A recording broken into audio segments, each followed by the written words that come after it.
Good afternoon, everybody. Welcome to the Health and Wellbeing Board meeting. Before I start the meeting, I have to nominate a chair because, as you know, Councillor Poulter has resigned as chair for this meeting. He'll still be a member of the meeting, but no longer the chair. So, under the requirement of Council Procedure Rule CP91, I need to nominate or help nominate Councillor Webb to be the chair. Councillor Poulter has nominated Councillor Webb to be the chair. Can I have a seconder, please? Thank you, Robin. Are there any other nominations, or are you happy to proceed? Councillor Webb will be the chair for the remaining meetings of this municipal year. Thank you, Councillor Webb. Thank you. We are live. Thank you. So welcome everybody who's watching online, and welcome to all those participants in the chamber this afternoon. So we are starting the Health and Wellbeing Board, and we're on item 2 now, apologies, and I've got apologies from Councillor Lind, Councillor Poulter, Councillor Whitby, Councillor Williams, who is on a train back from Sheffield, so may join the meeting later, Chris Clayton, David Cox, Dada, Claire Mabani, Stephen Posey, Steve Studham, Andy Smith, Fran Fuller and Pervez Sadiq. Are there any other apologies? Okay, thank you. Late items, and I've not been notified of any, so there are no late items for this meeting. And can I have a proposer and seconder that the minutes of the meeting held on the 8th of September are a true record? And I'm looking round, I've got 2, so I've got Ian Fulliger and Jim Joyce as proposer and seconder. Okay. Are there any items on the minutes that anybody wishes to raise? Just to update, Chair, on page 3 in terms of the Health and Wellbeing Board and the updated terms of reference. So just to confirm that the Council has approved the updated terms of reference for the group, and the constitution of the Council has also been updated in alignment with that. So just to confirm that, Chair. Thank you. Anybody else? Yes, Bridget. Thank you, Chair. Just to say, in the minutes, there's lots of references to CCG. CCGs no longer exist. It is the Integrated Care Board. So if we could just change that throughout the minutes, that'd be great. Thank you. Indeed, yes. As chair of the ICP, I really should have spotted that one. Okay, thank you.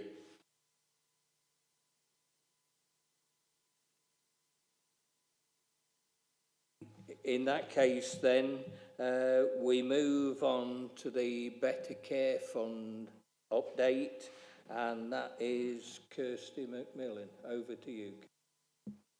Thanks, Councillor Webb. So, yeah, I'm Kirsty McMillan, Director of Integration at the City Council, and just presenting this report for approval today. The Health and Wellbeing Board is the governing body for the Better Care Fund, and the Better Care Fund, as everyone is well aware, is a joint fund between the NHS and local authorities to really drive forward on a number of integration priorities. The Health and Wellbeing Board has previously received and approved all of the submissions we have to make over the years, as well as various monitoring reports throughout the year. So the latest planning round has concluded, and the proposal for Derby City has gone in. It is very similar in part to the proposal for Derbyshire, because obviously we have one integrated care system. That's not me, I have to say. So we've tried to mirror, if this equivalent conversation was happening at the Derbyshire Health and Wellbeing Board, in particular the narrative plan, which I'll just talk to in a moment, is very similar because we can't, separate out our integrated care system because that is Derby and Derbyshire wide. So the submission has gone in line with the timeline, and as yet we haven't necessarily had formal confirmation that the plan is assured, but we're expecting that any day now. We've certainly had strong indications that both Derby and Derby cities will be. And just as a reminder, each planning round, there are some areas and some conditions that need to be satisfied really before that assurance will take place, and they're set out at the bottom of page 1 under 4.1. So the plan has to be agreed between local health and care commissioners, and it has to be supported and signed off by the Health and Wellbeing Board. In terms of the financial composition of the Better Care Fund, it has to be, in terms of the contribution to adult social care, maintained in line with the uplift that the NHS also make to their own contribution. The NHS also has to commit to maintaining an investment to out-of-hospital services, and overall that the plan delivers against the national planning objectives. So without going into lots of detail, Appendix 1 is a summary of what was submitted, so the board can have a look at that and I can answer any questions. And as I was mentioning, we also had to submit a narrative plan, and there were some sort of key lines of inquiry about what needed to be covered, and that's submitted here as Appendix 2. What you will notice is that it's the combination of the planning submission, which has the finance and the performance set out, as well as the narrative plan, which describes how we will work in terms of integration across health and care and across Derby and Derbyshire. You have to take those two together really to understand how the Better Care Fund supports all of that. And what the narrative plan sets out at the start, and it's probably worth just stating here, is in our system we haven't seen the Better Care Fund as something that's separate and sort of disparate from what's going on. It is supporting the existing arrangements of the integrated care system and all the governance structures there. So we're not trying to create a parallel sort of planning. We really are about these services are supporting the existing arrangements. So unless anyone wants me to talk in a bit more detail about the metrics or the details in any of the appendices, I'll probably just pause for questions, Councillor Webb. Thank you. Anybody, any questions on spending on Better Care Fund? I know it's helped with collaboration over the years between social care and health, and we try to ensure that this is done collectively so that we can reach mutual agreement for the benefit of the citizens of Derby. So in that case, as there are no questions, can I move recommendation 2.1? And there's only the one recommendation, that we approve the proposed spend and performance objectives for the Better Care Fund for 22-23 in line with the national expectations for the programme set by the Department of Health and Social Care. So, is there any objections to that? In that case, I'll take that as read. Thank you, Kirsty. We now move on to the Joined Up Care Derbyshire update, and I believe Provider Collaborative is being dealt with by Tamsin Hooton. That's right. Thank you, Chair. So to introduce myself, I'm Tamsin Hooton and I'm the Programme Director for the Provider Collaborative, and just brought a short update really on developing the Provider Collaborative which is a key part of the new ICS ways of working alongside place, so working together at place. And I don't know how long you want me to talk for, Chair. You want to give me a guide for length of time on your agenda? You've got 20 minutes. 20 minutes. I'll leave time for questions, though, so I'll try not to talk for too long of that. Okay, so providers have been working together in Derby and Derbyshire for a long time, and over the last 18 months that collaboration has become more formal as we move through the transition to the ICS. And provider collaboratives are part of the national guidance about ICS working, and there was guidance issued in August of last year setting out the expectations of provider collaborative within integrated care systems, and also the expectation that by April 2022, all acute trusts and all mental health trusts would be in at least one provider collaborative. And the thinking behind provider collaboratives is really that they deliver benefits of NHS providers coming together to work at scale, creating some more structured and effective decision-making structures, bringing people together around a shared purpose and a common vision, but also with the aim of reducing duplication and unwarranted variation, supporting resilience through mutual aid, and joining up planning and delivery really across providers. So I'm on slide, I've moved on to the next slide. In fact, there we go, that's the guidance. So next, if you flip forward 2 more slides, please. Yeah, and the next one. These are the organisations that are part of the provider collaborative within Joined Up Care Derbyshire. You can see there's the 4 main NHS Foundation trusts, along with East Midlands Ambulance Service and Derbyshire Health United, in recognition of the key part that Derbyshire Health United plays, DHU plays, as an urgent care provider. Both DHU and East Midlands Ambulance Service are obviously regional players, but they are hosted by Derbyshire, and the ICB is the lead commissioner of those trusts as well, so they have a special role in the Derby and Derbyshire system. But it's a chief executive level group, and it's attendance from relevant officers as well. And GP practices are represented by members of the relatively newly formed Derby and Derbyshire GP Provider Board, and it has been chaired by Ifti Majid, who is the outgoing Chief Executive of Derbyshire Healthcare, and passing to Stephen Posey, who's the new Chief Exec of UHDB at the end of this month. So those are the members. Next slide, please. So the Provider Collaborative has been meeting and working in shadow form for about a year now, but it is now formally established as part of the ICS governance structure and has come out of shadow form. And the Collaborative Leadership Board meets quarterly with the chairs of the NHS provider organisations. And it's a strategic group really, setting direction for the Provider Collaborative, and sees it a really close working relationship, working alongside the Integrated Place Executive as well. So over the last year, we've just done a stock take actually of where the Provider Collaborative is and where it's going. The Provider Collaborative agreed a maturity roadmap and what they wanted to achieve over 3 years of development, with the first year being a developmental year. And now very much thinking about kind of moving into delivery mode.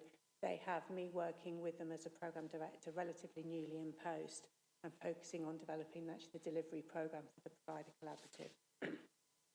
Next slide, please. So part of the stock take work we've recently done is really to reconfirm the purpose of the Joined Up Care Derbyshire Collaborative, you know, reflecting national guidance, but also really thinking about what the local partners want to deliver, and you can see it's articulated there. So key part of it is developing partnership relationships and providing a forum for really good sharing and communication between the providers. But it's not just a forum for sharing and communicating, it is absolutely a delivery structure. So key part of that is to deliver pieces of work that address specific challenges that only the providers working together can do. And there's a real focus on where the Provider Collaborative adds value and not duplicating things that can be done in other parts of the system or would be better done in parts of the system. There's increasing focus, I think, partly driven by the position that we find ourselves in, as many other ICS, on addressing efficiency and productivity challenges and sustainability through working together and consolidating or integrating service delivery where that makes sense, both clinical models and corporate functions and back officers, and that will be a key part of the plan going forward. But there's also a focus on outcomes for local populations, reducing inequalities of access, but again, really focusing on where it's provider collaboration that can do that more effectively compared to place-based working. And the aspiration is also to take advantage of some of the new legislative powers, to take on some of the commissioning functions that previously sat with the old CCG and still sit with the ICB, where that allows providers to more flexibly and more effectively make decisions about delivery of care and use of resources. So I won't talk about this in detail, but you can just see there that this was the 3-year roadmap that the collaborative set out last year. And by and large, the first year's milestones have been achieved. And in year 1, there has been quite a lot of progress around some of the enablers and thinking about workforce models and some of the back office functions around workforce and IT and digital services, but perhaps less on some of the more formal development of alliances and thinking about what clinical pathways and clinical services we want to bring together. And that will be absolutely the focus for us over the next 6 months of this year. Next slide, please. These are the strategic areas of focus for the provider collaborative, and you can see they are quite broad. And the job now is to put the flesh on the bones of those strategic priorities. So developing the collaborative and the organisational development and ways of working is very important, but equally important are the clinical pathways and the services that we want to bring together and make more efficient and deliver better outcomes for local people. We've just gone through some work to start to identify this year's priorities against those clinical pathways. There's been more progress, I think, over the last year against the enablers. So digital and data, the Pupil Services Collaborative and Estates Group are all set up with clear SRO and leadership in place, with clear working groups, and all have got confirmed priorities and work plans that they're working towards delivering. And examples of that is thinking about bringing together recruitment activities across provider organisations, as well as implementing the electronic patient record across providers, so coordinating that work across the ICS. We have done less on back office functions and corporate efficiencies, and that's been acknowledged by the Chief Executive of the Trust. So we've just established a working group with one of the Directors of Finance, Simon Crowther from UHDB, to lead that work and identify how we might build on some of the really good work there already is around things like wholly owned subsidiaries and within the system. But there is a lot of opportunity there, so we'll be focusing on that over the next 12 months. And then finally, the Provider Collaborative does have a really important role in the system in overseeing delivery of some of the transformation work and transformation programmes. And I'll show that on the next slide, if that's okay. But this is an attempt to try and simplify the governance structure within the ICS. So your comments on that would be really appreciated. But focusing this chart, really focusing on the groups that take forward delivery and transformation within the system and how they relate to both place working and the provider collaborative, which is seen as equally important strategic groups driving that overall delivery of system strategy and change, with very much emphasis on a single approach to programme management and reporting and escalation within the system. So there's clarity about delivery and clarity about key priorities. But at the moment, there's a lot of focus on trying to get that structure working really effectively, with an emphasis on delivery of outcomes as well as constitutional standards. So there's something about here and now as well as strategic change programme within all of that. And I hope that I've got that right in terms of kind of relationship with the Health and Wellbeing Board and Integrated Care Partnership. Next slide, please. Sure, though, you'll want to have a conversation and reflect on the interface between the provider collaborative and local authorities. And the integrated care strategy that's currently being developed will set out the strategic intent for Derby and Derbyshire, and the provider collaborative will respond to that in terms of leading delivery of transformation of operational services that are led by NHS providers. Any significant service change proposals that we come up with through our work will require engagement through Health and Wellbeing Boards at an early stage, and we'll make sure that we're mindful of that and engage with you and identify those things early and come and bring them here. It's been agreed the provider collaborative sort of formally hosts the delivery boards within the system, but as I've said earlier, recognising those are system-wide endeavours and our engagement with place structures are really important, as they are with local authorities and health wellbeing board in fulfilling that function. And finally, just in terms of membership of the provider collaborative, we have extended an invitation to local authority leads to join the provider collaborative. I think it's felt at this stage that interface with place is more appropriate and useful, but that's an open door should what we're working on change. So there's an open door for involvement of local authority colleagues in our group.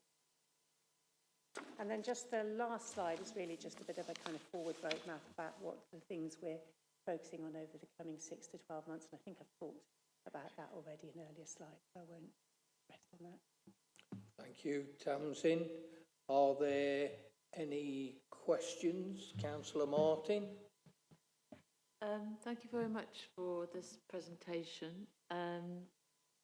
Just for clarity, and I'm sorry if this is totally clear to everybody else, are you saying, because I'm the chair of the Adults and Health Scrutiny Board, and we've had quite a few presentations now on these new acronyms, really, for these new structures that are a little bit myriad, I believe. So now we have but the provider collaborative is the first time this has come to my attention. So is it essentially a synonym for JUCD? I mean, is a provider collaborative a concept for a type of organisation of which JUCD is the provider collaborative for Derby and Derbyshire, or is provider collaborative a concept that for which JUCD is one, but within JUCD you could have other provider collaboratives? If you could, Tamsin. So Joined Up Care Derbyshire is the ICS and includes other partners as well as just the NHS providers, includes local authorities, includes the voluntary and community sector. So the provider collaborative is a subset of that, and specifically it is around NHS providers coming together to collaborate and deliver at scale, but to deliver the strategy and the intent of the ICS. So it doesn't do everything that Joined Up Care Derbyshire does, but it's an important building block of how Joined Up Care Derbyshire will work. Thanks. Thank you for that. So will the so it's obviously not it's not just a synonym name-wise for Joined Up Care Derbyshire.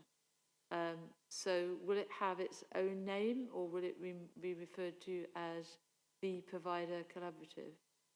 So at the moment, it's the provider collaborative. That perhaps feels a bit impersonal. I think it's probably worth saying that there may be multiple provider collaboratives that emerge as well. So the Provider Collaborative Leadership Board is an umbrella forum and structure through which providers can collaborate, and there may be more formal structures that come out of that, like lead provider models for certain services. So for instance, we've got at the moment a joint venture around pathology where the providers are more formally collaborating with an MOU within that, but we haven't got a brand name at the moment, and I don't know if that would be helpful, but it is just the Derby and Derbyshire Provider Collaborative. Thank you, Tamsin. Any other one comment I'd make, Tamsin, on the digital agenda, and it's a favourite one of mine, is we're not doing everything digitally because it can provide a digital deficit. This is about getting the technology that we've currently got talking to each other. Yeah, that's absolutely right, and it's recognised. There are areas that are digital gaps, and there needs to be other ways in terms of direct contact with patients and the public. That digital is not the only route. Thank you. You've already had 2 goes, Councillor Martin. Is it restricted? Am I preventing anybody else from asking a question? I was going to move on to the next slide. Okay. So I'm not allowed to. You don't want me to ask the question then? All I will say is that you could ask Tamsin to come to overview and scrutiny, where you can look in depth at provider collaboratives. So you have that opportunity as Chair of Scrutiny to do that. Okay, thank you. Can we now move on to item 7B, which is you, Alison? Thank you, Chair. It's quite a brief report. So this is just updating on the development of the Integrated Care Partnership and Integrated Care Strategy. I had previous updates to the Health and Wellbeing Board on the progress of this, and I think at the last board we did reference that due process is being followed to formally establish the Integrated Care Partnership as a joint committee of Derby City Council, Derbyshire County Council and the Integrated Care Board.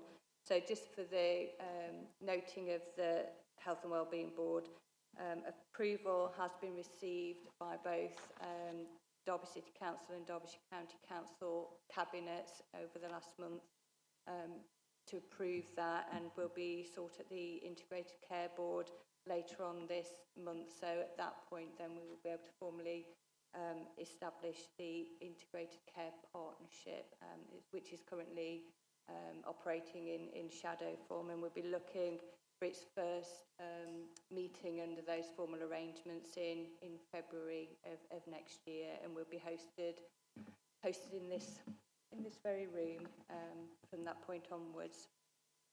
So I did just want to, in addition to that, Tamsin, I think, has helpfully just mentioned the integrated care strategy, and I think again previously we've referenced that the integrated care partnership has a statutory responsibility to develop an integrated care strategy.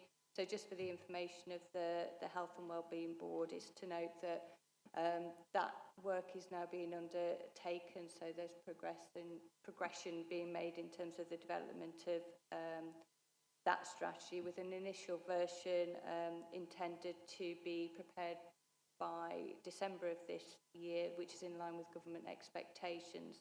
I think it is important to note the intention that that initial version, given the time scales, will be what we will call a framework document, so giving the high-level ambitions, direction of travel, etc., in terms of where we're looking to move forward, but with the opportunity to kind of further build on and upon that as we move forward. So it was really just to bring to the attention of the board that the integrated care strategy was now in development, and obviously we'll be linking in as a health and wellbeing board within that process, and we'll bring that version back to the health and wellbeing board in due course.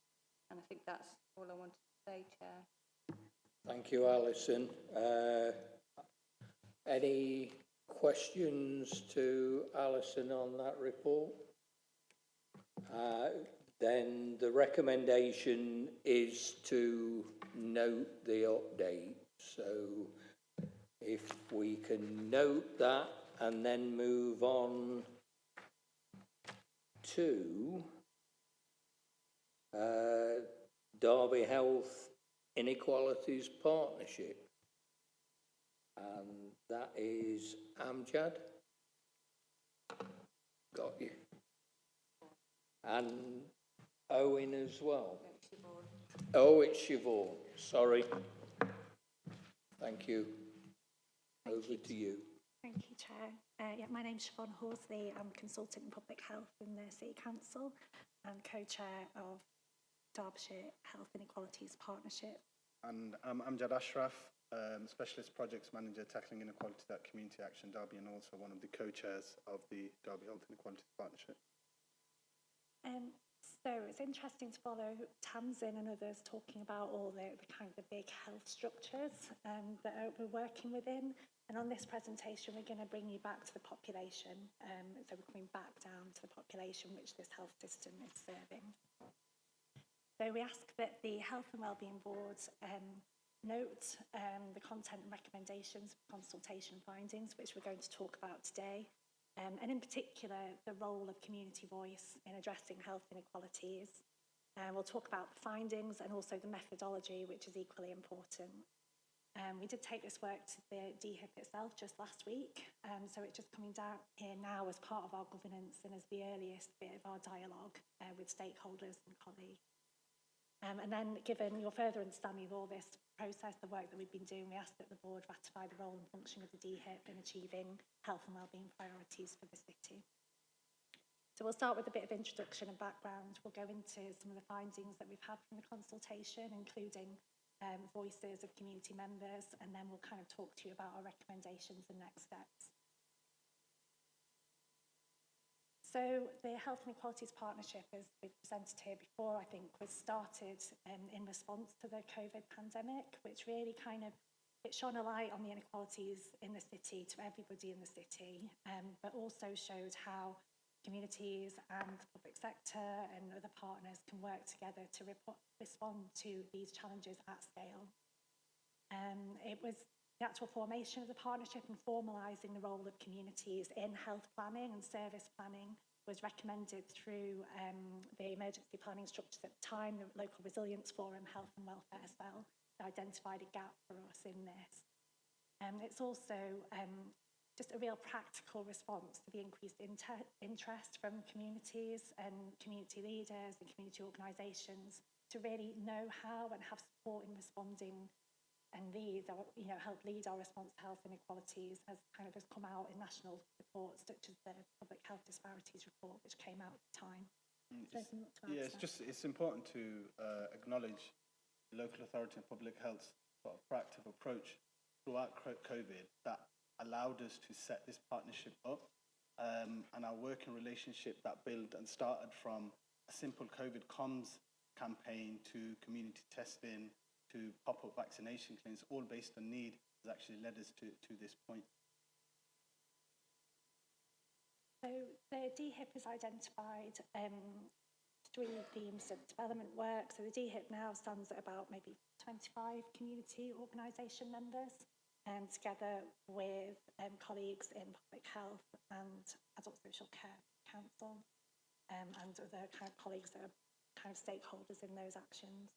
The 3 themes that we developed are a real focus on community consultation engagement, and this is kind of an equal 2-way dialogue with communities to really understand. We talk about the data a lot, but we really need to understand what actually is the human experience behind that, because actually when we're responding to that, we're responding to people's human experience, we're not responding to the numbers and the data. We have a focus on health promotion and education, so we really want to support the development of knowledge and skills and confidence in health issues within our community. People want to support their community, they want to be able to help their families effectively, and their kind of wider networks, and we feel there's an opportunity to really grow capacity and support people to do that effectively.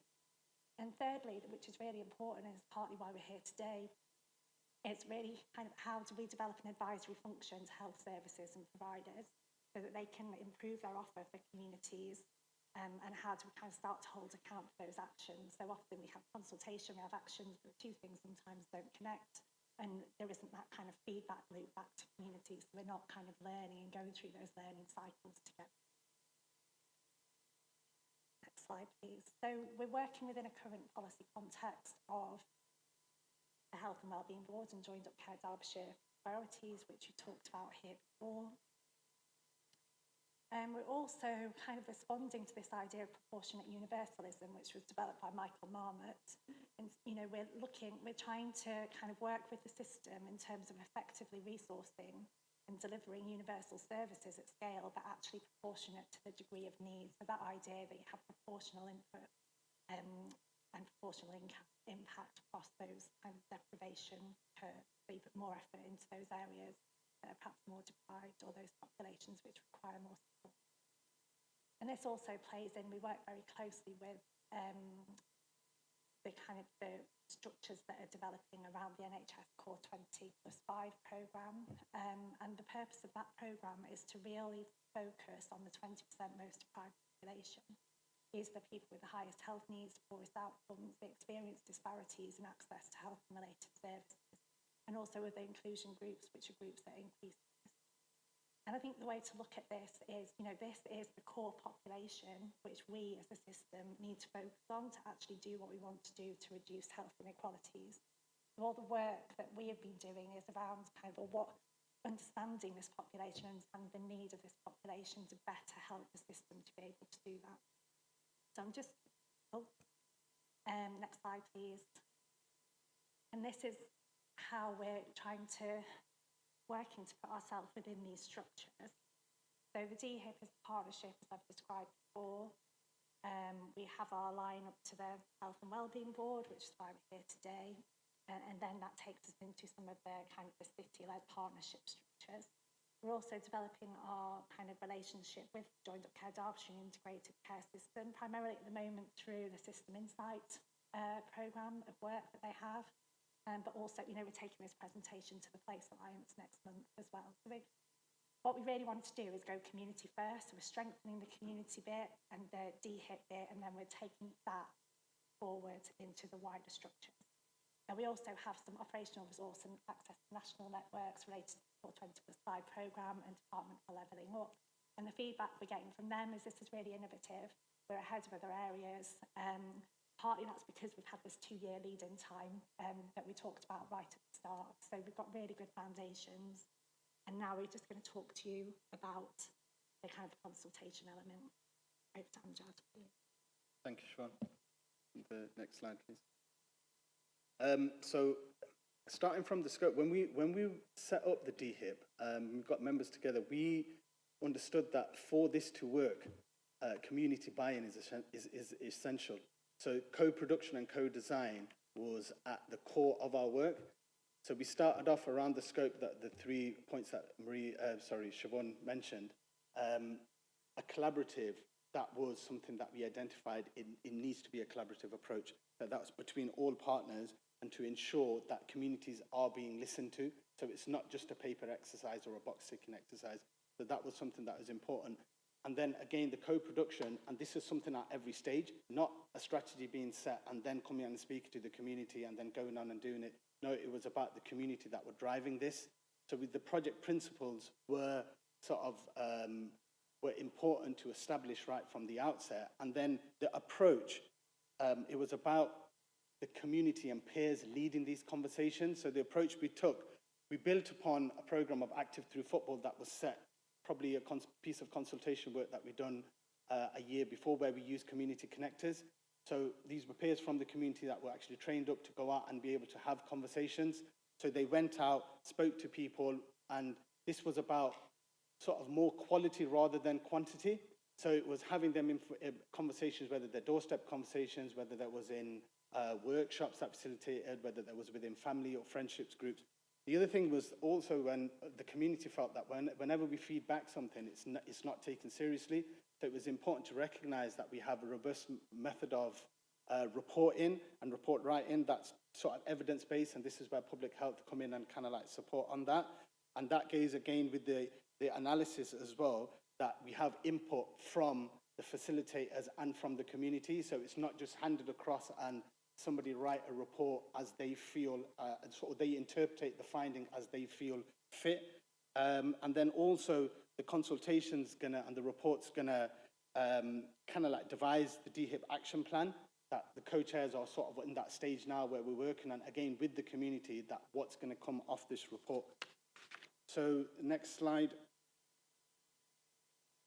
The questions. So the questions, like Siobhan was saying, it was important that we understand that human experience around the feelings as to why things are happening, how things can get better. So more explaining. So we're not just working on the data and the stats, because the data and the stats, often we can put an intervention or put a set of service up, but that doesn't resonate and doesn't work in a community. So the human experience was important. But when some of the questions, when we get down to sort of question 6 around what can be done to stop unfair differences in health, and about that, it was interesting because I was actually at one of them workshops and meetings where somebody from the community actually turned around and said that that's unfair, you ask us. We're not the professionals in this, and that's not co-design and co-production. This is something that we need to work on together. So we need the expertise, and we need to come up with it together, which was interesting, and that made us we recognize that the conversation doesn't kind of like stop here. We've got to build, and we've got to continue it on. So that's just a quick sort of update and the question, and also just to inform you that these questions were devised by the DHIP themselves. Again, the members thought these questions, so this just didn't come from a sort of a top-down approach. The next slide. So now it was important that we get to all, or try to get to all communities as much as possible. And this, the focus of this work was the Black, Asian, ethnic minority communities, including the refugee communities, because DHIP was kind of like born out of this disparities report and the disproportionate level of how COVID affected some of these communities. So we done a mapping exercise, so we don't just go to our normal go-to communities or individuals. So we mapped out, and it's clear that there was the communities broken up into settled and new and emerging, and then communities that fell underneath that, and those that fell within the settled, that we had already a stronger working relationship. But something else interesting come out was how the divide between the privileged and the underprivileged within some of our settled communities as well, and how some of the more privileged community factions of the community felt that privileged are the go-to and they don't represent us. So it was important that we speak to as many people as well. And also what this mapping exercise done, it identified where the gaps were as well, some of the communities that we need to connect with more and more. And I think it was approximately about 120, we had conversations with over 120 people for this consultation. So all the data's been gathered, the report's been written, which was presented to the DHIP membership board last week. And what we felt was, the steering group felt that the report, it can never do justice to the actual findings from that, especially from that human experience. So what we decided was that it's important that we put a video together, which is what we're going to play now. And this is a video of some of the quotes and background in terms of what the community was saying, so we can try to get a bit of a feel of it. So if we can play that video, please.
Thank you. I think that's the...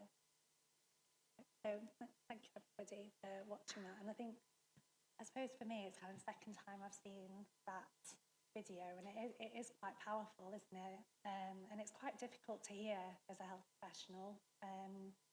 So I imagine kind of, you know, there's a bit of reflection to be done on that, but we kind of just felt it was really important to have that genuine voice, and this is where we're trying to listen to that genuine voice and work from where people are at.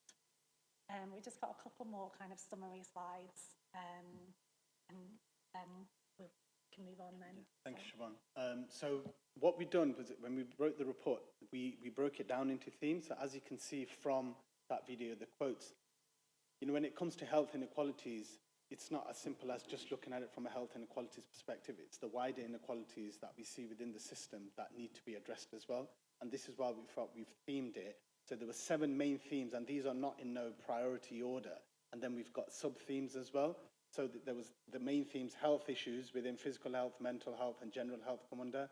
Community issues, wider determinants of health, so people, place, deprivation, that was massive. That was coming out, in particular deprivation. Health services, so primary, secondary care, social care, and then also commission health services. That was strong, that was coming out from it. Service issues, so there's access, prejudice, discrimination, religious, cultural consideration, and trust. That was something, again, that was strong. Health behaviours, food and diet, physical activity, and the social norms, that how some of this is generational, and it's really difficult for people to break that cycle. And then the information, the access to information, health literacy and digital literacy is still a massive, massive issue within the community.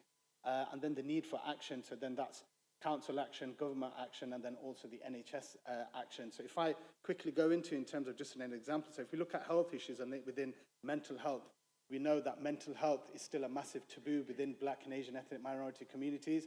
So when it comes to any service provider, and I know there's a new piece of work that's being done and being looked at it differently, it's, again, that one-size-fits-all model that's sort of applied when we know that that doesn't work, and the community say that we feel that we're not being listened to. We keep saying this all the time, yet we don't see no sort of change.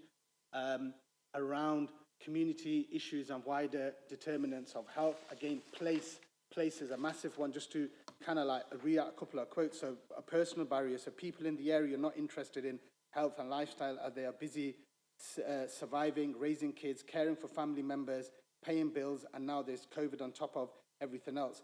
Who has time for exercise or to make healthy meals after a long shift at work?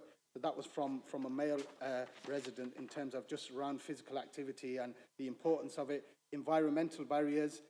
This is from a family that lives on Reeves Road in the Arboretum ward. This area, the Normanton, is so depressing you don't even want to go out and see it. It is just the way it looks. We don't really leave our house for anything else but shopping.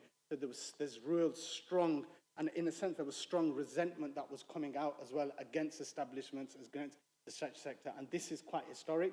So it was important that we kind of like, we take this on board, and this was reflected in the work that comes out of this report, kind of like takes all of that into account. Coming on to the next slide, just sorry, is mindful of time. The report will be sent out to all members. So the learning and reflections, you know, it's important that we, for us, it was, you know, the importance of building and trusting relationships, and even the facilitators and the community connectors to start off with, they were quite apprehensive because their relationship within the community can get tarnished if nothing comes off it. So it was important that we manage expectations, because there was an expectation. Now that we've spoke, there's going to be something that's going to happen. And the reason why that's going to happen, because you've got all the people around the board, you've got public health, you've got Derby City Council, so why can't a change be brought about? So it was important to manage that. The other one was as well, linking to that co-production or meaningful co-production takes time, you know, and engagement, it does take time. We've got Ignatius, there's no real quick fixes to this. It's something that's going to take a while for us to work on. And again, the importance of clear communication, linking in with that, and then the ongoing process of learning, even for us and some of the facilitators and being in the sector, it's a constant process of learning, because the dynamics within the community are forever sort of changing. Next slide, please.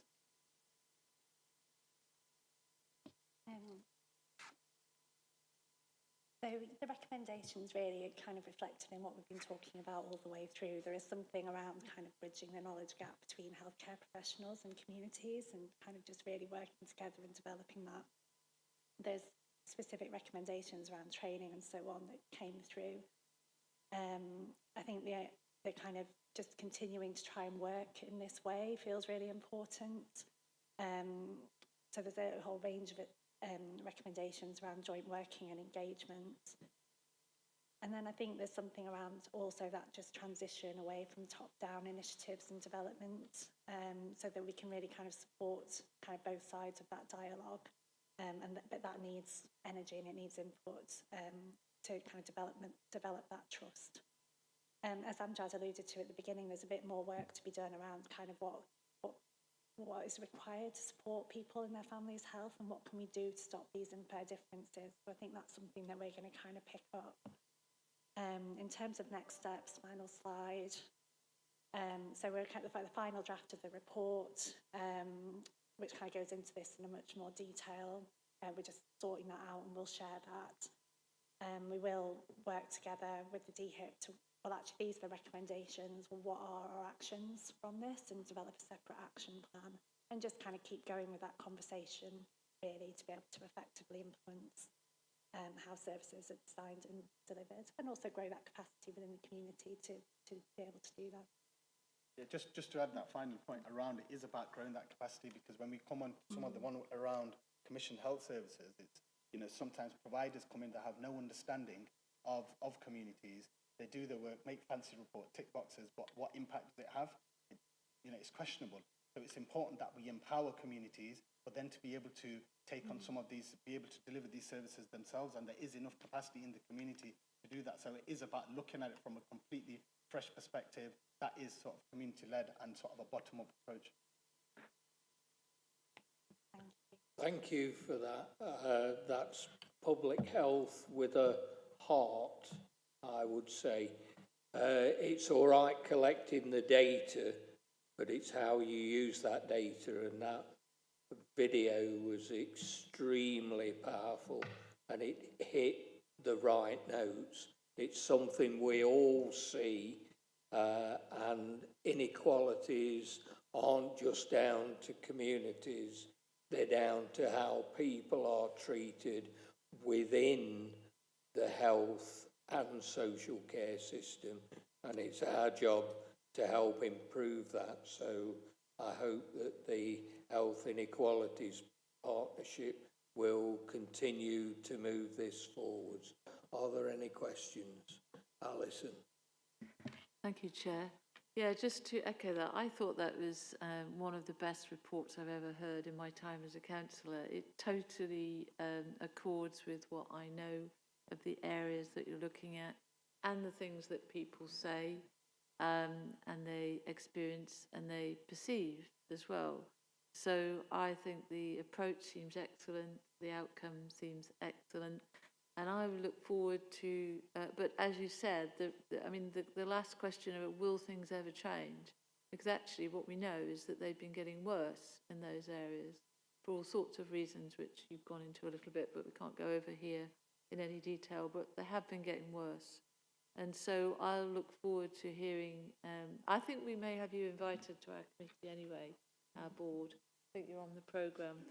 But I look forward to hearing more detail about ideas for what can actually be done and what, you know, rather than, as you say, we don't need to tick any more boxes. We just need to see some change and the different communities there, because there isn't one community, as you know. They also need to be fully engaged and backing change. So I look forward to hearing more about that. Thank you. Thank you, Councillor Martin. Rachel. Thank you, Jem. Yeah, I would echo those comments really. It really struck me, it's my first meeting of the board, proper meeting I've been to, the dichotomy between the first presentation about the system at a strategic level and then hearing from people on the ground what's happening in their real lives. And we all know, as you know, as people involved in the system, you know, the real vast inequality we have around health outcomes for people in this city. We have some of the highest wages in this city. We have some of the worst deprivation in this city. It's really, really extreme. And we're seeing that growing over COVID, and it's still growing. And you know, people die 10 years earlier in parts of the city, and we're beginning to see life expectancy stalling. So there's some major challenges there that obviously are feeding into the system, into the acute hospitals and into a health system and causing pressure, into social care, etc., causing us pressure. So the more we can understand what are the barriers for people to be able to access, you know, lifestyles that enable them to be healthier. We'll talk about that a little bit, I think, later with colleagues from across the board in Active Derbyshire.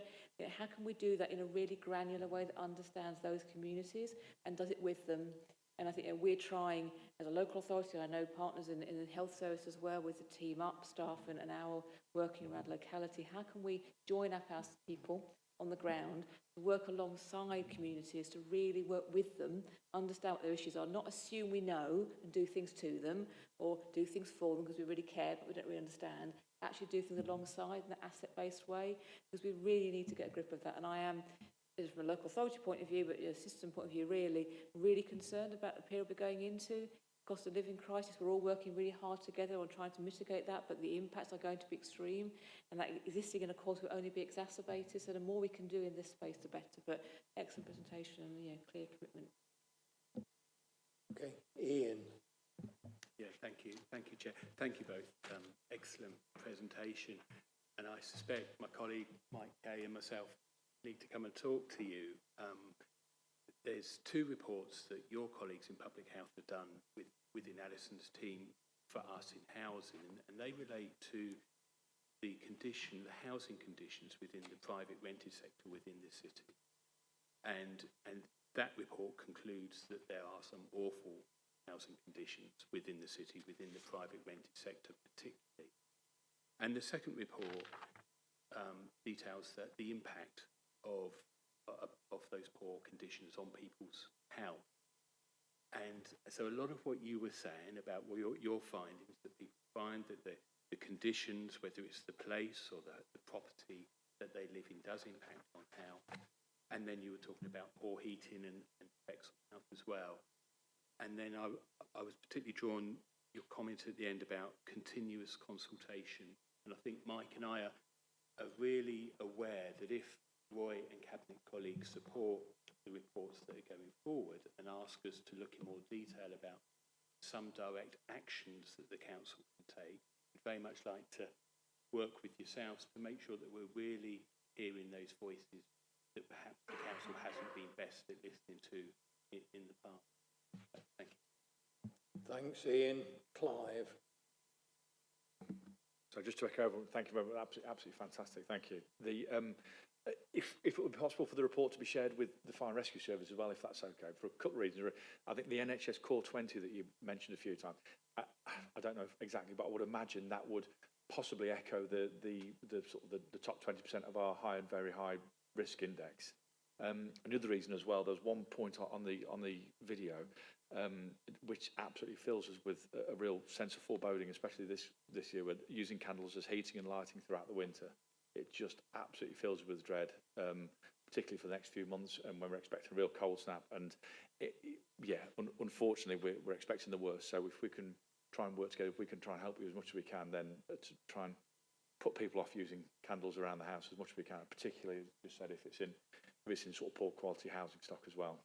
So if you could share the report with ourselves, and we'll do everything we can to help.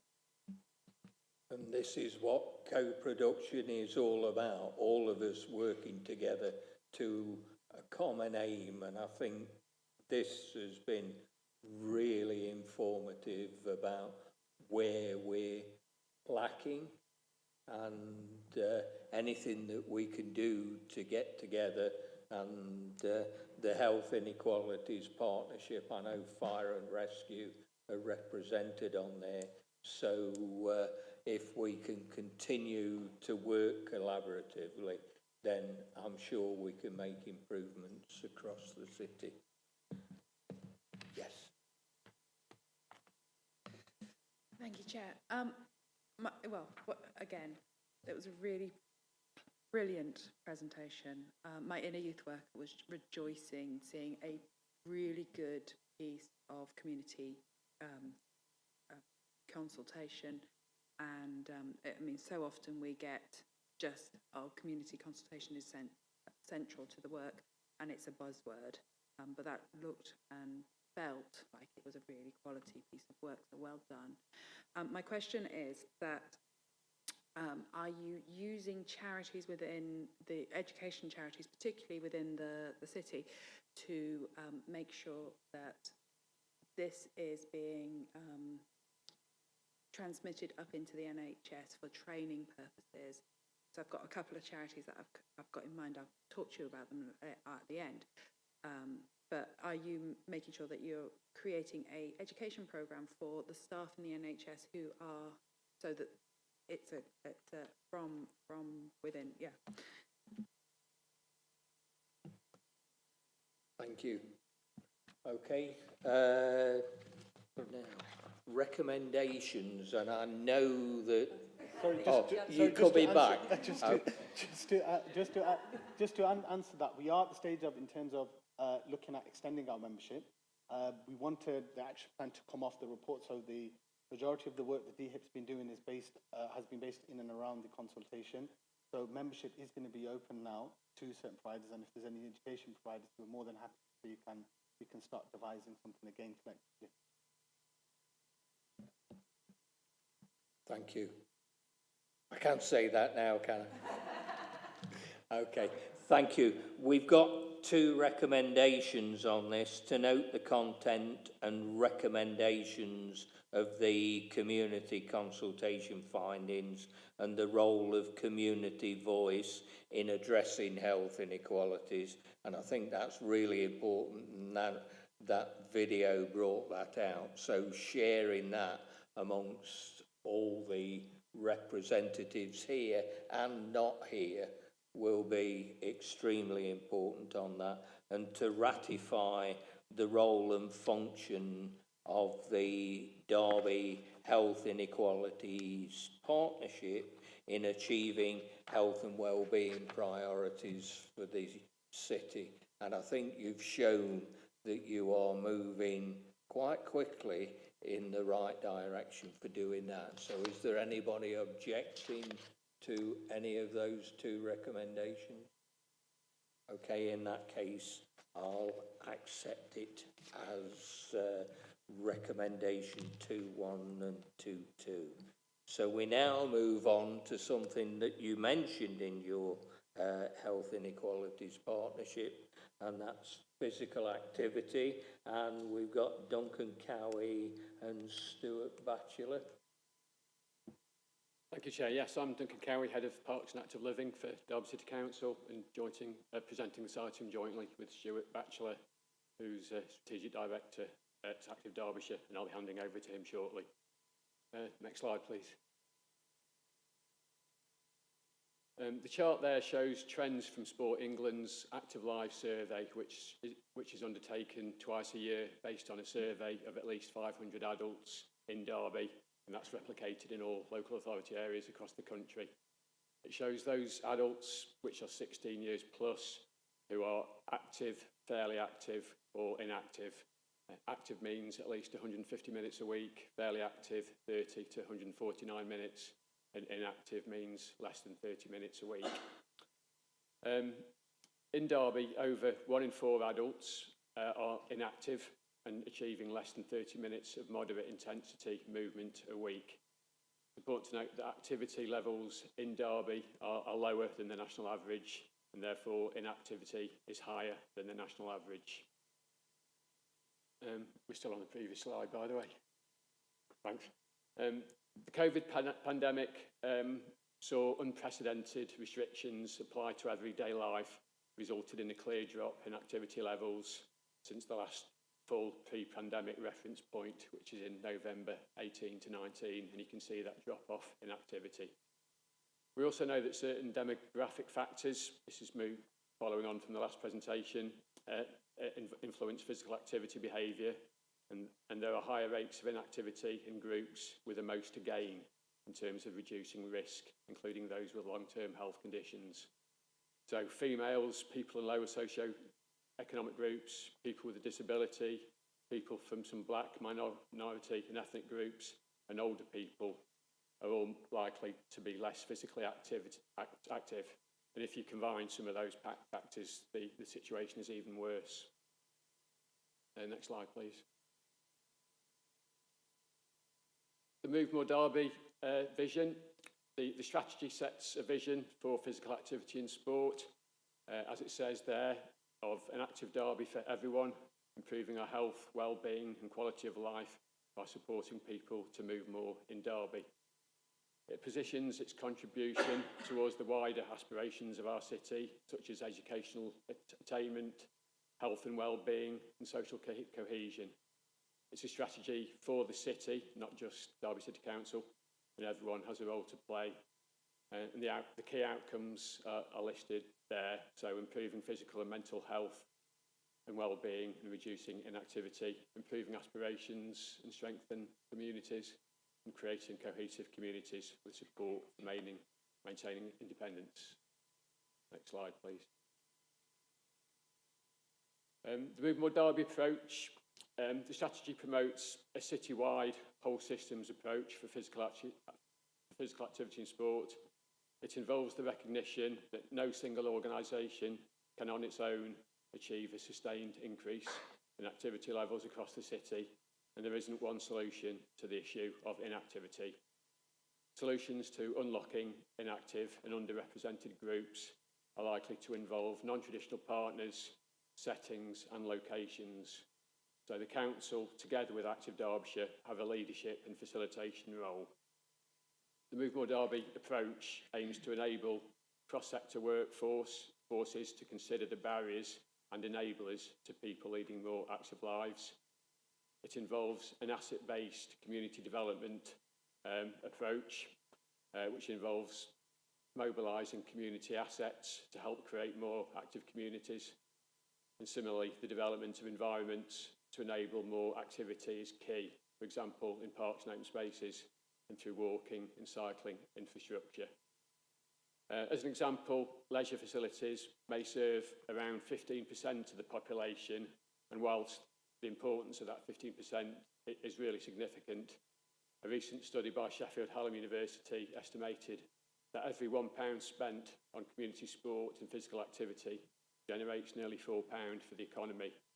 Furthermore, that study revealed that community sports and physical activity brings an annual contribution of over 85 billion to the country in 2018 prices through social and economic benefits. Those findings also revealed how physical activity plays an important role in preventing a number of serious physical, mental and health conditions, with the research showing this provided 9.5 billion in value to the economy.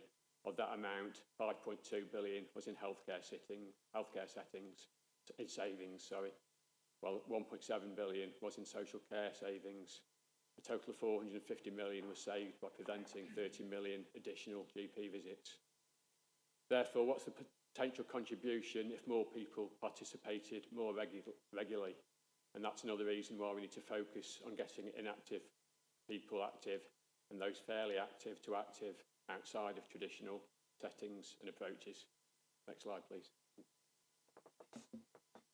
Great, thank you, Duncan. I think what I'm going to talk about now absolutely, I hope, dovetails with the previous presentation. And actually, Amjad's stolen one of my examples, which was active through football, but I'll probably add a little bit of detail to that.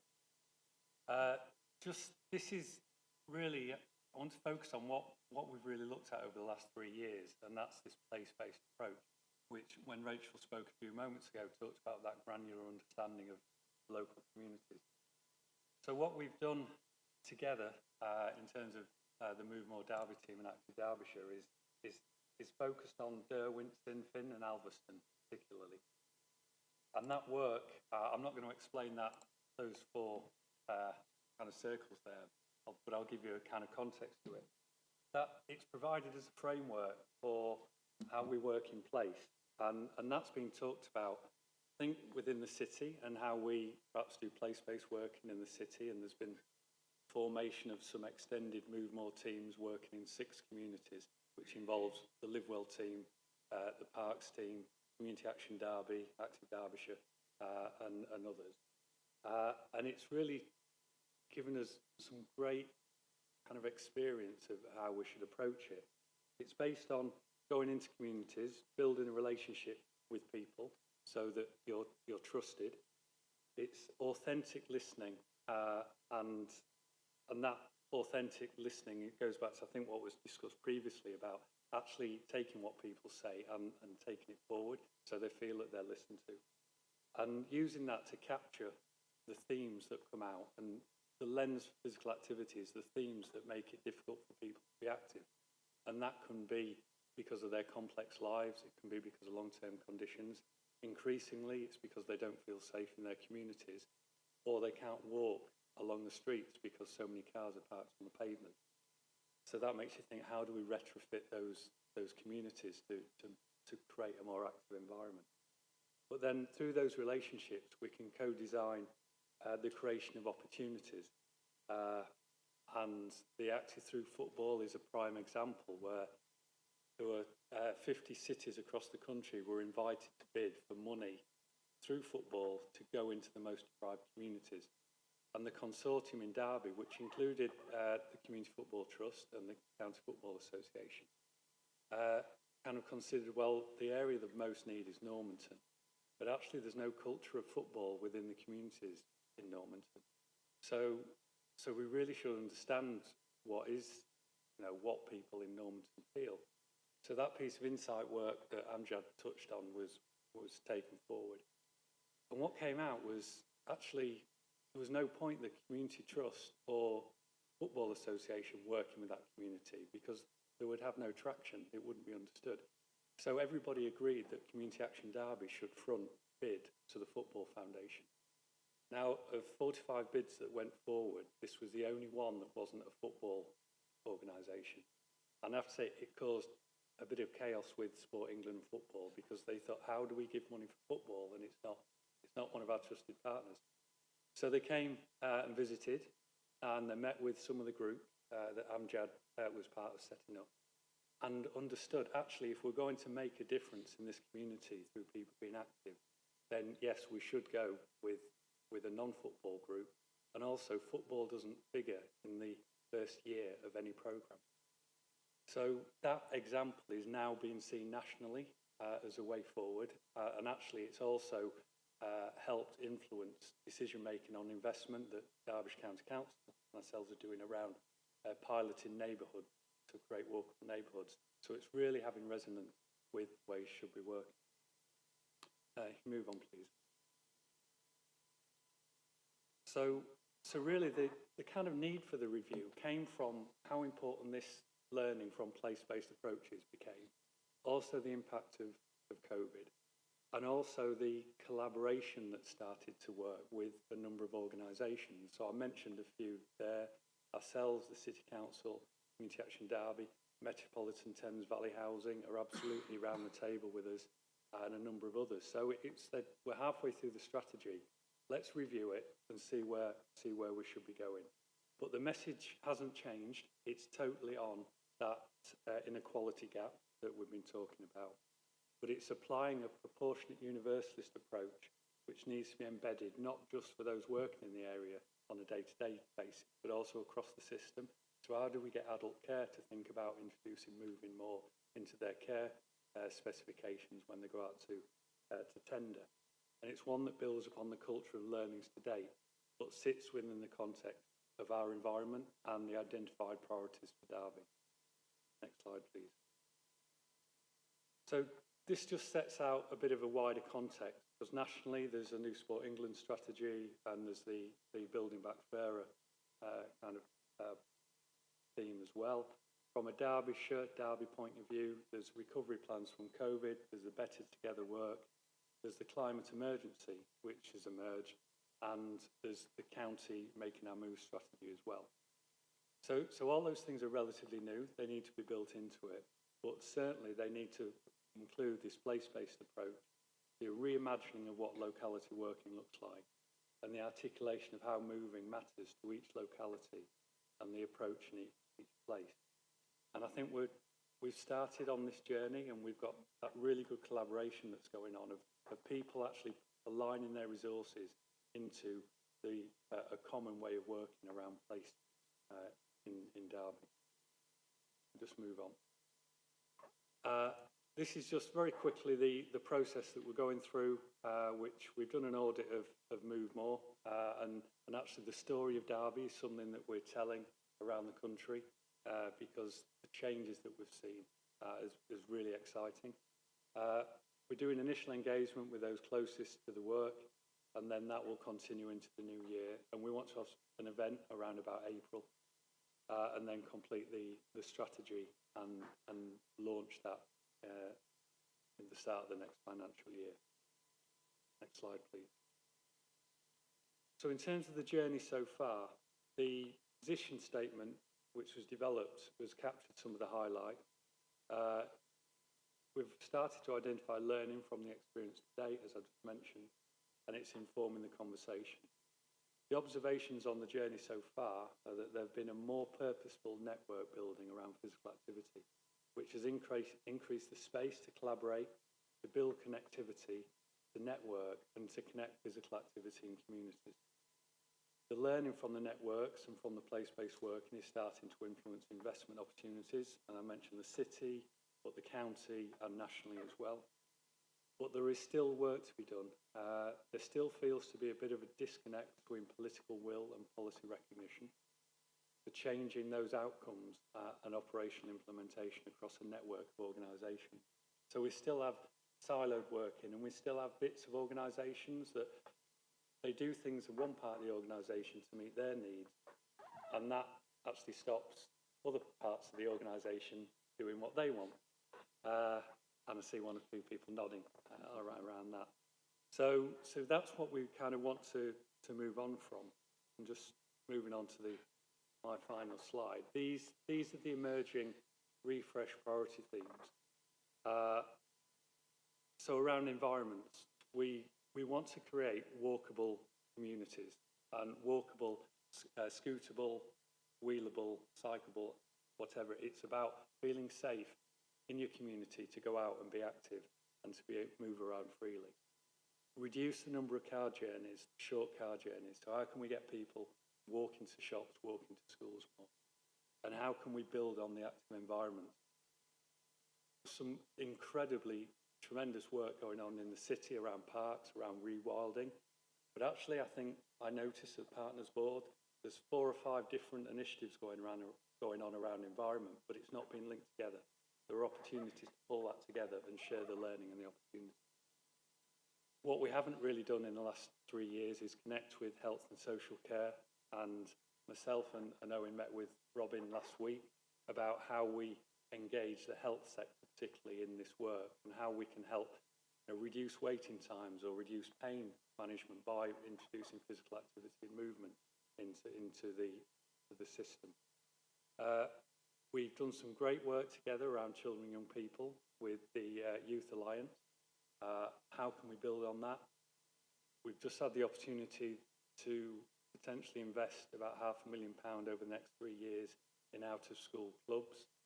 So how can we link that into the Holiday Activity Fund programme so that it becomes a seamless offer to children from being in school time to outside of school time? And school holiday. I've mentioned the community work. We carry on that, and this will be the only time I say sport. The sport has its place, but it's really, as Duncan said, 15% of Derby City population use leisure centres. They're active, and they're probably quite affluent as well. Actually, that leaves 85% of people who aren't in that system. So we need to find a different opportunity and a different offer for them. Next slide, please. Thanks, Stuart. Yeah, so in terms of the review of the strategy, and these are listed as the recommendations in the paper anyway, we're just recommending that Health and Wellbeing Board members engage with the refresh of the strategy moving forwards and explore how physical activity and movement might be used more strategically to help tackle inequalities, particularly health inequalities, and that the board asks for an update report in around 5 months' time, setting out the progress made and the learning from the work that's taken place. Thank you. Thank you, Duncan and Stuart. And with regard to collaboration, I note that the Fire and Rescue Service have on a number of occasions offered their facilities, so their gym facilities, to be used to promote physical activities. And on the subject of Live Well, which is a pet subject of mine, the work with the health service on the Live Well programme, because we get referrals from respiratory side of health and stroke as well, linking in with Live Well to help get people back into their communities and indeed indulge in that physical activity. And on the issues around football in some of the areas of inner city, cricket is the preferred sport of most of them. And if that's not good physical activity, I don't know what is. So, thank you. Any further comments? Alice? Yes, thank you, Chair. Thank you very much for that report. It is really interesting and really important. It kind of ties into some stuff that we're doing on our board in relation to obesity and inequality, which we were just talking about before we came to this meeting. So it's all very interesting and relevant. I think obviously the thing that could easily be elided here is the issue of the different inequalities in terms of sex, in terms of activity. So it's great that I know football is increasingly open to young women. It's still predominantly a male sport, and Councillor Webb is absolutely right. Cricket is the sport that is popular in the areas you're talking about, but I would put, but again, very, very few take up from girls and women. And often very little opportunity actually in cricket at all for that. So what, can you just say very briefly, what kind of things are you looking at to address the inequalities in activity levels with regard to sex? Thank you. I'll take that Chair. The place-based work which we're doing means that all those different organisations are coming together to work around a place, and it's really about developing the community to take on some ownership themselves and empower them to do that work. So a really good example would be in Osmaston Park, Aussie Wheels project, where the young people were developing their own skateboard facility, which wasn't particularly what the City Council wanted to happen in their park, this unofficial development. But the Move More team have worked with those young people and an adult associated with it, and got capital investment for a new facility. So that's become a club which runs itself, and it was totally led by the community. So I think the place work is identifying people and supporting them to do that across the whole city. Yeah, it's absolutely both. I mean, it's all ages as well, but it's boys and girls. But that's just an example of across the city, focusing on particular groups in each area, whether it's disability, gender, age, and developing and supporting those groups. So the work is very much focused on those that are underrepresented in terms of activity. So culturally diverse groups, girls and women, disability, long-term conditions. And actually one thing that's reassuring in through COVID, actually teenage girls' participation went up.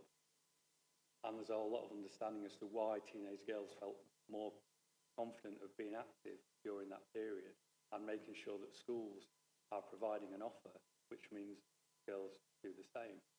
Our biggest worry is around age 7 and 8 children who have the lowest levels of physical activity in and outside of school. And actually that physical literacy development at that point, in terms of running, working together as teams, jumping, etc., is really at threat. So we need to focus particularly on youngsters, but absolutely all in effective group. Councillor Lonsdale. Thank you. Related to that, basically, what are we doing with schools to make them more happy about enshrining physical activity into the curriculum and into, I mean, I know that's sometimes a bit top down, the curriculum, but, you know, education through play is a well-established, good practice when it comes to education. And what are we doing to educate the schools about that form of education, and that we need to get the children moving as a habit from early on, otherwise it will not become a habit easily as an adult. Yeah, I absolutely agree, and it goes back to that physical literacy. And unfortunately, the opportunity for people in the system to influence school curriculum, etc., is quite limited. But certainly, I mentioned the investment around opening school facilities.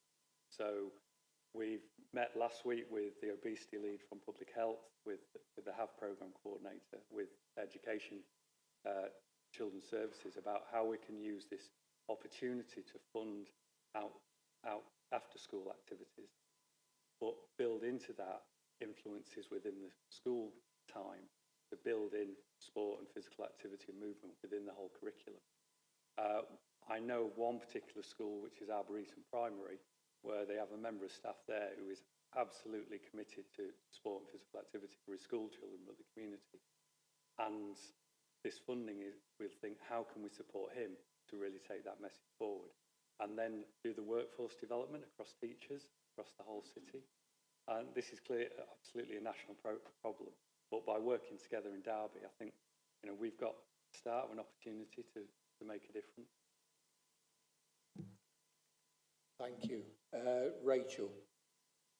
Thanks, Chair. Just very quickly, I think it really encapsulates this debate we've had, you know, the whole of this afternoon. The most difficult thing for us to do, perhaps in the system, and some of us in the, you know, the structural system, is to really be able to join up our approaches and think of things differently. And I would just, you know, reinforce for colleagues the sports side of council work in the historical times about leisure and leisure facilities and swimming pools and great things that they are. It's now moved dramatically into this. It's about movement. It's about health inequality. How can you address those issues? And we're very lucky to have a really informed and dynamic approach to that in the city, led by Active Derbyshire, that sees that, working very closely with public health. How can we embed some of that thinking into our GP surgeries to understand how that health, that movement thing, and this is one last example, the Beat the Streets initiative we did a few years ago, which was really, really imaginative, where, you know, kids can go and just basically you tag onto a lamppost and you get points, and the more you move, the more points you get, and parents have been dragged out by their kids to go and do that. It's something like that we can actually do to increase activity that will decrease health inequality and, you know, decrease our demand. But that joining up the system, it requires us actively to make that happen sometimes. I've got to say, on Beat the Streets, though, there were certain communities where there was a lot of cheating. People were going round in cars. But yes, that's the sort of thing we should be promoting for physical activity. I mean, one of the things we did, when was it, 2 years ago, the Ram Trail, and getting people walking around the city. So it's not necessarily your football, your cricket. It's about making ideas work, and Beat the Streets and the Ram Trail was part of that. So thank you very much again for those reports. Really good. And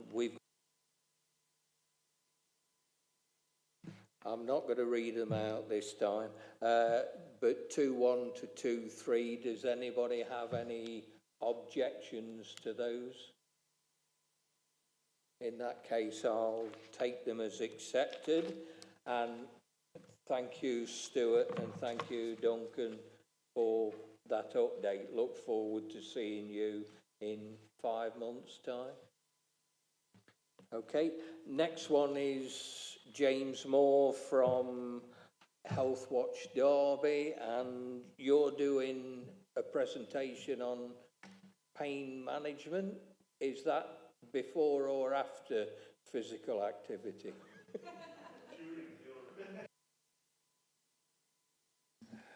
Thank you, Chair.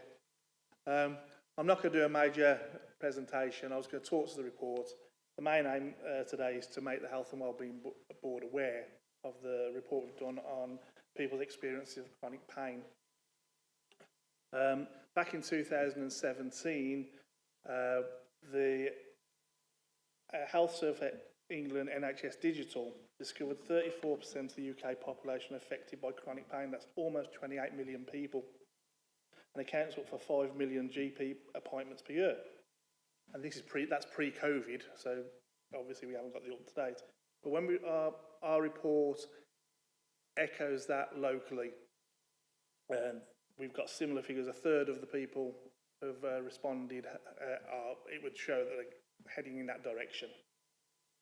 So the main idea of the report was to improve understanding of the experiences, with the idea if people understand they can improve the management of the experiences, lead to improvement of quality of life, and hopefully reduce costs, because obviously with that amount of people, it's obviously having a big cost on the NHS and the locally. The report has been well led, and it started the wider discussion locally and nationally. Since the report has been written, there's been further 6 workshops, and they were about chronic non-cancer pain, and it's been shared with the National Safety Improvements Programme. And over 300 people have got involved, of both professionals and those with lived experience. And I'm pleased to say it seems to have started that conversation on a national scale, with more people coming on board now to actually look at what was being said here, and they're talking about taking it nationally and rolling out the survey to actually get more information, more data. Hopefully, if that happens, I'll obviously update people. But that's all I'm here for today, is just to make people aware of the report. Thank you, and you know, it's a well put together report as usual from Health Watch. I just didn't want this to be on the agenda as just to be noted.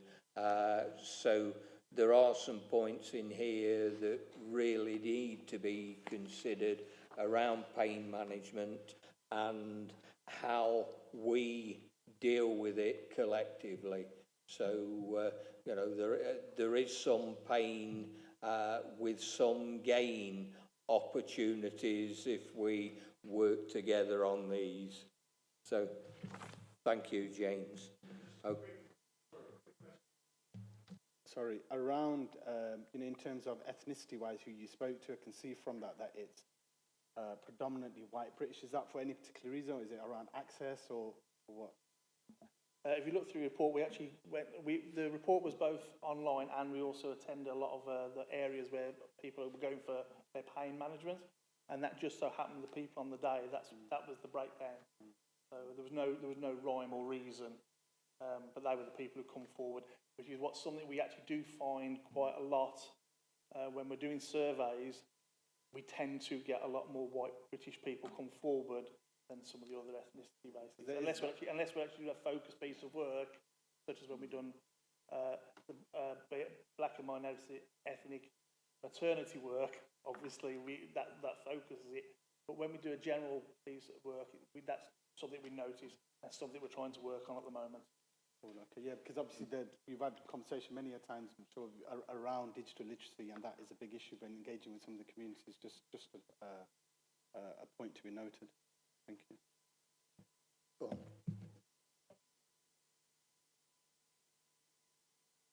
That one, that's it. Lucy Cocker, I'm representing DCHS today. I echo, that was one of my questions as well, because I'm a physio by background as well. And I know that when working in Derby City, it was a really difficult group of people from black ethnic minority groups to be able to engage in that sort of work, because it's partly cultural as well in terms of how people perceive pain. But the report was really interesting to me because it sort of reflected what I recognise within the health service, is that there was a lot more medicalised treatment rather than that psychology support. and that self-care, self-management approach to supporting those people. So I thought it was a really good report, but I did recognise the sort of disparity between those people coming forward, and I did wonder whether it was people not accessing that service, and I'd be really interested to know what the population of people who are accessing that pain management service, because I haven't seen that detail, but I thought it was a good report. Thank you. Okay, thank you. And we are asked to note this report, but it's worth noting that it is a very valuable report. Okay. If we can move on then to COVID Outbreak Engagement Board. We haven't had a meeting for a while, have we, Robin? No, so we haven't had a meeting of the Outbreak Engagement Board. I've described it as paused. We are planning on having a further meeting, but at the moment the data that we have is really quite limited. So, but we have got one in plan. What we are doing is reinvigorating the Derby and Derbyshire Health Protection Board. And so we had that meeting on the 21st of October, and we do discuss COVID within that meeting if there's any issues. The main focus, as in the paper, on that particular meeting was around infection prevention and control within the community. And this was something that we'd started discussions about pre-COVID, but then COVID really exposed some of those issues that we have. So challenges around the capacity of services, challenges around the recruitment of specialist staff as well. So there's a local review that's underway at the moment around what that service needs to look like and where the gaps are, and we're going to be having that back to the Health Protection Board in a few months. We also discussed screening and immunisation services. I think the screening services, it was a very positive conversation around the services recovering their activity levels from the restriction in some of those services over the COVID period, and the age extension of the bowel cancer pathway being implemented. And a really positive note that the abdominal aortic aneurysm programme is the 4th best performance nationally, which I thought was fantastic and worth mentioning. From an immunisation perspective, and there is a summary of immunisation activity at the end of the report. So there's currently a number of activities. There's a national catch-up around the MMR programme, because we have noted that there has been a decrease in children's MMR vaccinations over the past couple of years. The flu campaign is well underway now, and just to note, there's a particular concern nationally about the uptake of the nasal flu vaccine for 2- and 3-year-olds, and they receive that through primary care, and we reflect the figures very much nationally that uptake has been reduced this year. We're not sure why that's the case, but at the same time there also has been an increase in flu cases now nationally, and there has been some concerns around young children being admitted to hospital with flu as well, nationally rather than locally. But just really would be great if there's more that we can do to increase that uptake in the 2- and 3-year-olds. And we did locally offer support to NHS England around promotion of the vaccination in that group as well. And as you know, we have an inequality and vaccination programme that runs in the city, and that continues to work on improving the uptake of childhood immunisations as well. And to note that the responsibility for commissioning the immunisation and screening programmes is planned to be transferred from NHS England to the Integrated Care Board. I don't know if Bridget has any dates on that, but it's at some point before March of 24, isn't it, Bridget? Happy to have any questions. As I said, there is the data at the end of the report as well as an update. Thank you, Robin. You know the question I'm going to ask. Herd immunity on communicable diseases. Yeah, so the main area of concern for us, which is always the area of concern, is that MMR, as we've previously discussed, the really high level of vaccination we need to control measles transmission. It's a national issue, and locally, the latest, I was just checking here, the latest of 2-dose uptake by the age of 5 is just under 82%. So nationally, that's just under 87%. So we are below the national average, and the national average itself is not sufficient either. So, as I said, there is the national programme of catch-up, but also there is the work that we're doing locally within the city to try and improve that. Thank you. Any other? Yes, Councillor Lonsdale. Just how much of an impact is the misinformation that goes around having on this? Is that what you suspect is the main reason why the MMR and other vaccines are dropping off? Obviously, it's really important that people are not getting misinformation. We're combating that.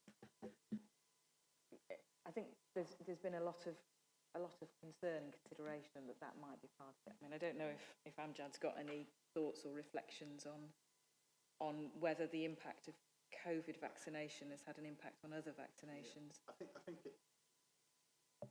it definitely has. If we look at even flu immunisations within schools, due to the porcine element for a lot of the Muslim community, that the nasal spray is not appropriate culturally, religiously. So there's a whole conversation around that and around trust. So when it comes to promoting of the MMR, there's a barrier due to something. It's going to further exacerbate that, and I think that contributes to it. And then also around getting appointments within GP surgeries. The MMR generally takes place there. The nurses chase up. So I know that from sort of my personal experience of with family member, that same thing. They're struggling to get into the GP surgery for the vaccine. So does that mean that we need to develop a different strategy for that vaccination programme to improve the uptake, because that really is something that we need to protect? We've got a member of the team that's specifically looking at vaccination uptake in the city. Is there anything you want to add? I think it links to some of the things we've been talking about already today around kind of trust, the kind of health literacy, people, that understanding of the benefit of vaccination and so on. And I think the COVID programme, someone has said, kind of has contributed to that a little bit. People are kind of asking more questions, I think, and wanting to know more and wanting to understand more. And we have done some consultation work around people's perceptions of vaccination, and that, there's some interesting findings around that, and it plays into our wider findings, and it is around dialogue and those kind of people. I think it just comes out, a lot of it comes down to trust at the centre of things, and people really understanding what the offer is and what the benefits of that offer is and what the risks of not taking up that offer. It's just all really important, and it all just comes together in some of this. Thanks, Siobhan. Any other questions? Yes, Bridget. Thank you, Chair. Just to comment, really, there's a lot of concern about the levels of flu that we might see this winter, particularly as last winter and the previous winter we had hardly any flu admissions into our hospitals, and the main reason for that was people were taking universal precautions, so washing their hands, being extra careful for COVID, and we've seen a drop-off in that, and that's why we're starting to see some of the, so it's about people's behaviour as well as the immunisation programme. Thank you for that, and I've got to say that I used one of our pharmaceutical services, so went to the local pharmacy to get my injection on flu and on the COVID booster, and they are doing really well. I've got to say it's a wonderful service that I got. Okay, Robin, it's you next, drugs and alcohol. Thank you, and just apologies, just to say, obviously the 2 and 3 year old flu vaccination, just to pick up on Bridget's comment there, obviously those 2 and 3 year olds weren't around when we were having flu circulating, and that's our additional concern about that group, in that they've potentially never been exposed to flu either, and we've also got low vaccination uptake. But I'll move on to drug and alcohol. Thank you.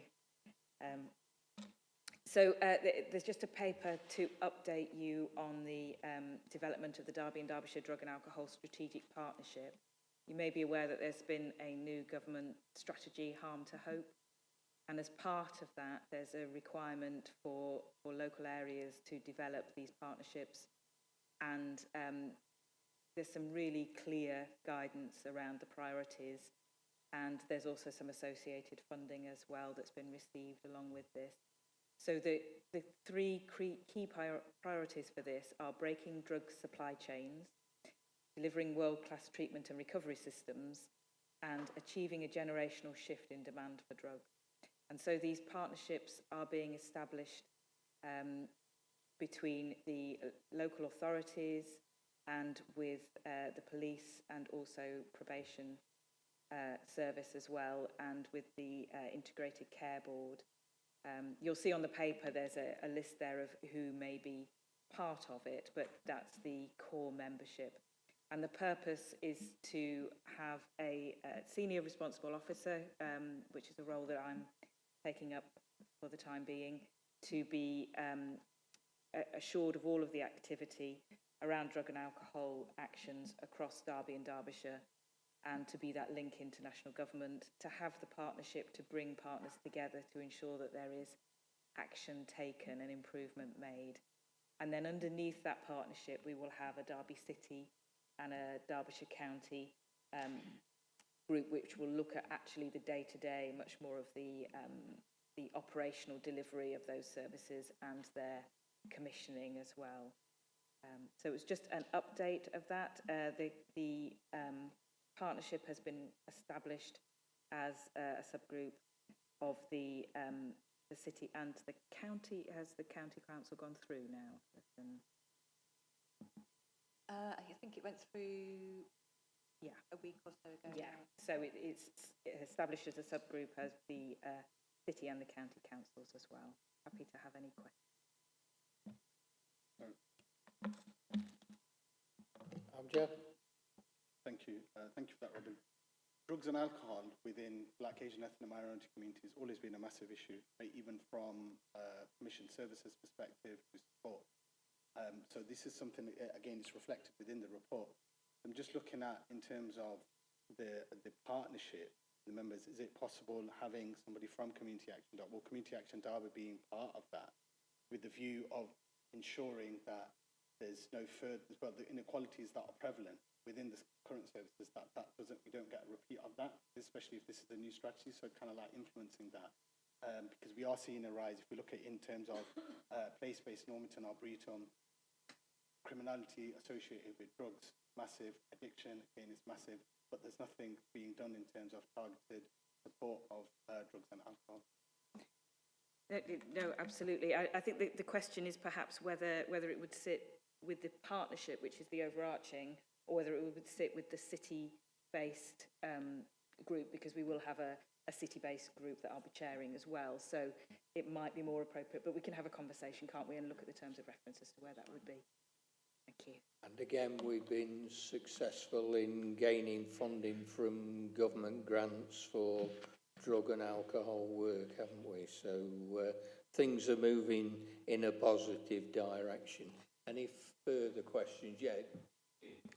Yeah, mine was a very similar question, really, about how we can be involved in that partnership or in the subgroups that sit below it around the homelessness community that we look after, and also with the view of that, you know, as they move from being homeless or rough sleeping into our housing pathways, there's still an element of drug and alcohol misuse during that period of time. So I'd, you know, be very keen to be involved in that.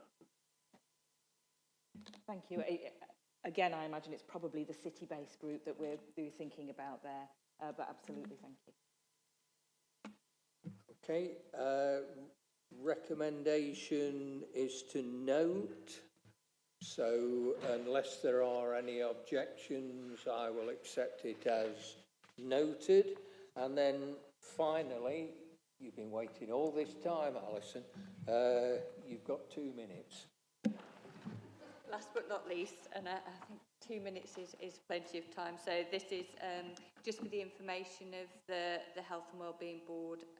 I think we've had a series of updates on the pharmaceutical needs assessment, and at the last Health and Wellbeing Board we brought the final draft version for requesting the board's approval of that document for publication. So it's just for the information of the board that version of the pharmaceutical needs assessment was published in advance of the 1st of October as was required. So that's got a minute to spare maybe. Thank you, Alison. Any questions on that? In that case, can I thank you all for your attendance? It's been a really useful meeting. I can see things are moving in a positive direction. So thank you again, and look forward to seeing you at our next meeting. Thank you all.